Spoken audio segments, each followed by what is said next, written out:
that might work, but it's not going to work very well if you're trying to feed it on the range. The other problem is, again, you ought to tell them 5% shell, no more. And part of that is they have fans that separate the hulls from the shell. If they don't get it right, they have shell. And if there's hulls, they can't send it to the burner because it slags over. Shells are worth about $10 a ton. Almond hulls are about $140 a ton. And again, are a good source of energy for cattle, about 4% protein. But you are going to get things like sticks in there. And again, you got to make sure that whoever you're buying from gives you what you're really buying, because if you say, all right, this is cheaper than corn, it may be or it may not be, depending on what they deliver to you. So really important to look at. Then this is, well, maybe I'll use this one. That one's getting gooey. This is rice bran, a wonderful feed for cattle. Again, almost 2% phosphorus. The fat content's 13%. The only thing we'll talk about is ranchers will buy this and feed over 20%, the cattle go off feed. So it's a good feed, but don't get greedy. I've got some guys that'll feed it up to 25%. Again, they use it in dog food and horse food. It's called show and shine. Your cattle will never look any better. And fattening cattle, so it's a good energy source. And right now, I think I'll have it this afternoon, I'll have the prices up there. I've got ranchers that start out with 50% salt and use that as their supplement, as a way to supplement energy to their cattle. It's 13% protein, so it's going to give you both. And again, start out at about 50% salt. Know that you need to then have water near, because their consumption is going to go up. But that's a way to at least keep it down and supply energy and protein to your animals. This is the one we ought to think about in the future, or for this next year. This is bean straw.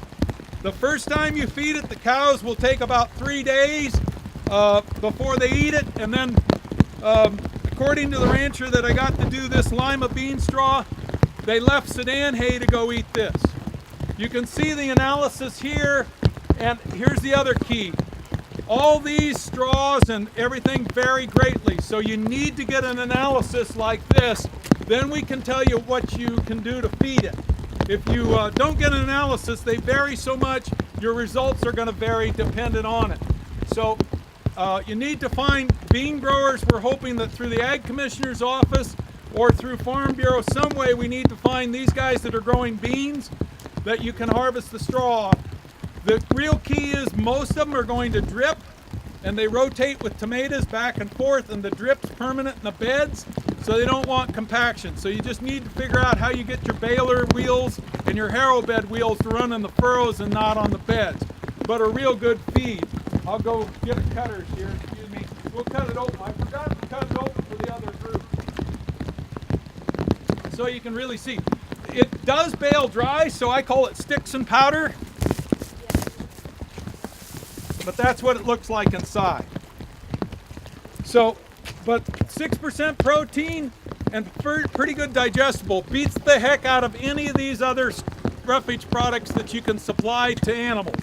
So I really think it's something we need to think about, is bean straw. And there's all sorts of different beans. This happens to be lima bean. What do those guys normally do with that straw, the growers? They are either having to remove it or till it back in.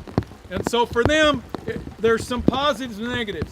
They lose organic matter fraction that they're reincorporating in their soil, so they kind of a little sensitive about that, but I think some of them are happy to get rid of it because it saves the cultural cost for them. How much does a bale like that go for? I don't know. We don't have an open market where it's selling. Right now it's just guys that happen to go to our extension meeting last fall that put it up just as a whim, thinking maybe they ought to, and now he's saying, damn, I need to go to more of your meetings. But again, the first couple days you put it out, you're going to think, why did I buy this? But they'll get used to it. And so I haven't tried it on sheep, so I don't know that answer. Here's one that everybody's kind of used to, corn stalks or corn stover. It's much more digestible than the rice straws, and I can't cut this one because somebody said you can have it, but I want it back for my cows. Right now we're going to have trouble with not a lot of people growing corn next year in California, but there are some people that use it in a rotational for their crops, and regardless that it's down to $200 a ton for corn right now, I think we'll have some people grow it, not much, but you need to line it up, right? It's all sold out now. You can't find corn stover in Northern California anywhere right now. It is, the keys for it is, look at these stalks have been chopped, and if you get straight stalks that haven't been chopped, the cows won't utilize them. Ranchers that are used to putting rice straw out and cutting all but three strings are highly disappointed because the cows sleep on most of this when it goes down because it falls apart. You can see it where these will kind of hold together as the cows work through them. So there are some differences. If you have feeders, this works really good. Again, the silica content on this, that's going to be 11 to 13%. This is going to be probably around 4 to 6%. Silica is not bad by itself, other than it just takes up space in the room. It doesn't mess up anything else. So corn stover is an option you ought to look at as something if you can find it. This is probably what you're going to be dealing with is rice straw. This was baled at 28%. He stored it outside, and this is the top bale. There, we'll get a fresh one. Sorry about that. So you can see he put it up green at 28%. He used a product called Crop Saver. We used with it. It's propionic acid that allowed him to put it up at 28% and not get any mold. And what we've learned is boy, my flip chart's going to be fun. I'll take it. I'll take it. Somebody said, are you going to hold an extension meeting next week? I said, if it'll make it rain, we'll hold it every damn day. So again, look at the green color he was able to put up here. And what we've learned is as rice straw dries down, the ability to digest it decreases. So the greener you can have it, the better off it is for cow guys. Cattle operators. We sell to dairymen, and that's a whole different thing. They're just using it in their diet just as a bulk filler. How far behind the harvester was it? This was probably the next day. So they went in the next day. Moisture meters will tell you up to 30%. After that, they just give you 000 because the arithmetic formulas don't go up above 30% because you shouldn't be baling.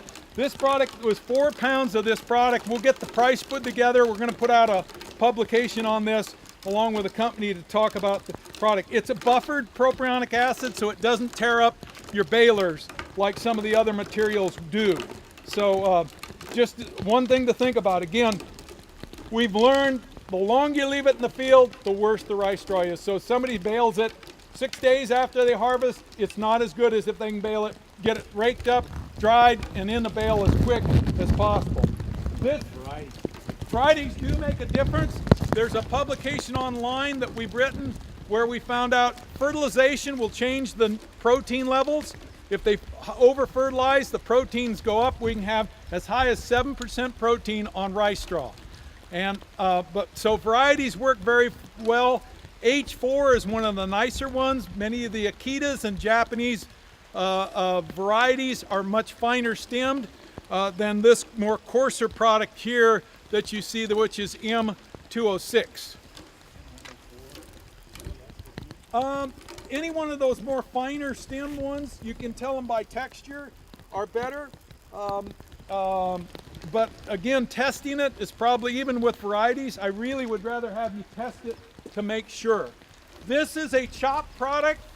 Again, it's they use a slicer baler to actually chop it going into the baler. There's knives in the front. This goes right into dairies, and they can put it in a TMR and mix it. If you put that product into a total ration mixer or any of those kind, you're going to destroy it. So you got to buy this if you're going to be feeding them out of a mix wagon or any kind of wagons, because that will wrap around bearings and break things. This won't. 4 inches is your critical, and Ken Collins and Biggs Farming puts this together every year. He sold to the Rimfire this year, or he would be sitting on a mountain of straw for us all. He's sold out, unfortunately. But he will be putting this product up this next year, and he brings Anderson Hay and Grain in from Oregon, and they do this, and they've learned how to put this up. Problem is we slow down their throughput. So he's learned how to actually get enough tonnage a day making this material. This is the one we're most excited about. My flip chart is pretty well gone, so I'll give you my talk without it because I'm happy it's gone. We are really excited about, again, what we found is coming out of the harvester, rice straw is about as good energetically, and I'm stressing energy, not protein, as poor quality alfalfa. When it dries, it makes it a very poor forage for animals. So something happens during the drying process. We have spent 10 years researching, well, it's the cellulose doing this, and we go down to Davis and we spend time with all these people that know all these little things about what makes forage tick or pulp tick. We can't figure it out after 10 years, so it's let's go bale it. And what we're finding is if you bale it right behind the harvester around 50–60% moisture, then you cover it in a tarp, you are going to have some mold problem. You can see some of the mold. Those guys putting Quadris on to stop fungus in their plants, actually we saw less mold without any treatment. We did use this same propionic acid and it stopped the mold also. And we use urea as and UN32 and we stop the mold. So we're getting that done. Here's the thing we've got to deal with. On the top of the tarp, the moisture sits there and it ruins that outside edge. But I want you all, you got it, you're now, and the rancher told me to tell you today, you're going to say, my cow will not eat this. You won't believe what these cows do when they get in here. It's part of that whole, it's not silage, it's haylage. Goes up to about 130 degrees. And that's when that rancher said, Sonny, you better know what you're doing because those bales are 130. And I said, science has told me we won't burn down your barn. Number one, it's 50% moisture or 60. And it's got to dry all that moisture off before it can combust. The second thing is there's only so many soluble sugars and they run out within 5 days. So we go at 130 for 5 days, then it's down to about 90. Leave it covered. Yeah, you guys got to smell it. It's like, but oh, it's sweet. Yeah, it's crazy, it's sweet. Two questions, Glenn. Yes. Spontaneous Like combustion. Like a sweet grass. Silage. It's like rice syrup. That's what it Cool. smells like. And It actually holds about 80 degrees all the way through the winter covered. And spontaneous, as long as we've got the moisture and we're covered with a tarp, I know I look like straw all over. Yeah, it is. It'll be about 80 degrees. And this bale's been out of the stack for 2 days. And it's cooking. If we pull this apart, and if you guys want to take some of it home and try it on your cows, go ahead. The spontaneous combustion, as long as we're tarp, we limit oxygen. What we've got to learn is how that moisture is coming up against that tarp and sitting there and ruining this outside edge. So the dairy industry uses vents, and we're going to try that next year. We realize we're probably going to learn a lot about how to do this on the fly because I've got ranchers. If you're in Modoc or Lassen County, you're not going to haul 60% moisture up there to feed cattle. But if you're down here not far from a rice field, why would you put this up? You're going to see the energy values, but there's about 30% more energy available to the cow this way than that way. Why would you feed them that when you could feed this? I understand it takes more work and it takes challenge, but we're going to have a report out in about 2 months that will tell you everything you know about it. We're just finished. This is 120 days after it's been put up. We wanted to make sure it would make it through this whole normal feeding season that we would usually experience, and would it still be good? And it has. So again, I think this is something, we had Japanese people here yesterday. They're coming over because they see the value of this procedure in changing their lot and a lot of others. Yes, Bob? before you go to Bob, how about the silage effect from the digest of the sugars? You get a liquid runoff from that. We see some brown, but we put a tarp down on the bottom, lay the bales on top, and all that moisture stays on site because the tarp's right there, and then you fold it back up. There's some problem with spoilage with that running back in. The main thing you've got is we're changing cellulose to volatile fatty acids, which are easily absorbed by the animal. And that's that sweet smell you smell. A lot of that, you don't think so? part of that sweet smell, we had volatile fatty acids coming off. Yeah, sure, but that's not Go ahead, Bob. what you're smelling is caramel. Okay? And so, Sugar. no, this Not a is, sugar. caramel is what makes it brown is a reaction called the Maillard reaction, which is caramelization, and it's when you combine protein and sugar, Okay. okay, and heat. So when you make caramel, what do? You cook it up with the sugar, and that's what you get. It's what makes your toast toasty and all of that stuff. But they're all low protein, but the protein in this is going to be really bound up. So when you're feeding this, you've got an energy source, but you really better be careful about protein, because the little protein that's there is bound up in these caramelization products, and they're not digestible. So something to watch out for. And the adding of urea is one way to address that. We're going to blow it in front of the baler to put urea in as a way of adding nitrogen into the system as we go. And you can buy those attachments for balers. But as Bob's pointed out, this is something we just stumbled on. We've got lots to learn, and we will try and learn on the fly with ranchers that want to do it this year.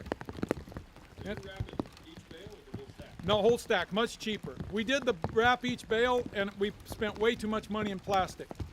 Way too much money in plastic. How heavy is this bale compared This, to this one? it was 1,600 pound bales. We were paying the guy first by the bale, and they were 1,100. As soon as we started paying him by the ton, they went up to 16. So we say pay them by the ton. These are normally around 1,100 pounds. Okay, but this process doesn't make this bale somehow heavier for whatever. It's Well, going it on makes there. it harder to handle. It's certainly, you lose the ability to pick these up and move them with the hooks. You got to use forklifts or probes to move them. So there is a bit of a problem handling these versus a dry bale. I will.